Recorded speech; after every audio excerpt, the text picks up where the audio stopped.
Dear student, मैं हूं Shankar sir और आज की इस वीडियो में आप अध्ययन करेंगे एमएवीएन ऑनलाइन क्लास के अंतर्गत कक्षा 5 हिंदी व्याकरण में आपका पाठ है अध्याय 16 मुहावरे और लोकोक्तियाँ। तो देखिए, सर्वप्रथम आप ध्यान रखिए कि मुहावरे किसे कहते हैं, अर्थात मुहावरा है क्या।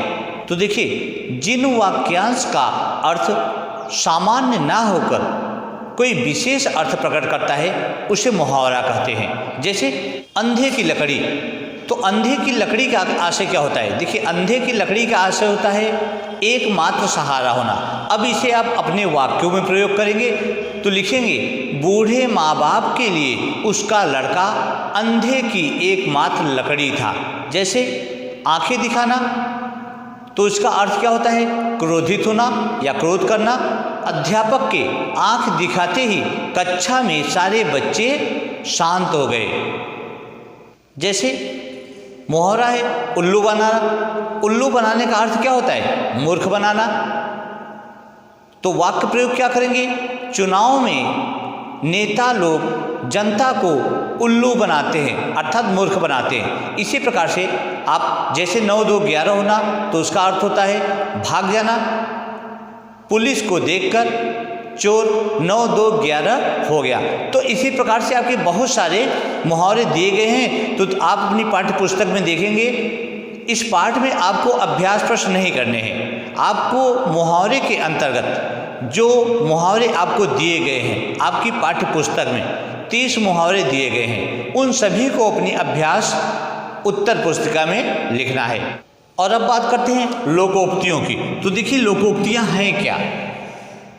समाज में प्रचलित लोगों की मान्यताओं के द्वारा या लोगों के द्वारा लोगों के मुख से जो कही गई उक्ति अर्थात कथन है, उसे लोकोक्ति कहते हैं। अर्थात जब लोग अपने मुख से आपने देखा होगा समाज में लोग कुछ कथन कहते हैं, उक्ति माने कथन होता है, तो उसे उक्तियाँ कहते हैं। तो लोगों के द्वारा कही जा रही हैं, तो इसलिए उसको लोकोक्ति बोलते हैं। ठीक है, जैसे उदाहरण मैं आपको बता दे रहा हूँ, अधजल गगरी छलकत जाए, अर्थात ओछा मनुष्य दिखावा करता है। तो इसका वाक्य प्रयोग करेंगे। जैसे रमेश को अंग्रेजी नहीं आ रही थी, फिर भी वह बोलने का दिखावा कर रहा था, अर्थात आधी जल से भरी हुई गगरी थी, जो गगरी पूर्ण नहीं है, भरी हुई नहीं है। इसका ये आशय होता है, कहने का मतलब, कहने का आशय यह है कि वह गगरी पूरी तरीके से जल से भरी नहीं है, तो उसको भी अंग्रेजी पूरी तरीके से आता नहीं है, वह दिखावा कर रहा है। जैसे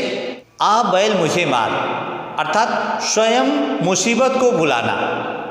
वाक्य प्रयोग करेंगे, 2 लोगों की लड़ाई में तीसरा व्यक्ति जाकर छुड़ाने लगा और वो दोनों मिलकर उसे ही मारने लगे, अर्थात उसके ऊपर मुसीबत आफत आ गई, तो आ बैल मुझे मार। इस प्रकार से आप इसको देख सकते हैं। जैसे एक अनार 100 बीमार, अर्थात एक ही वस्तु के लिए बहुत सारे लोगों द्वारा प्रयास करना।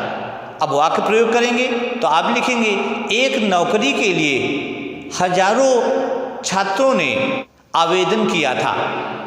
तो इस प्रकार से इसका आशय होगा। जैसे ऊंट के मुंह में जीरा, तो अधिक आहार वाले व्यक्ति को अल्प आहार मिलना।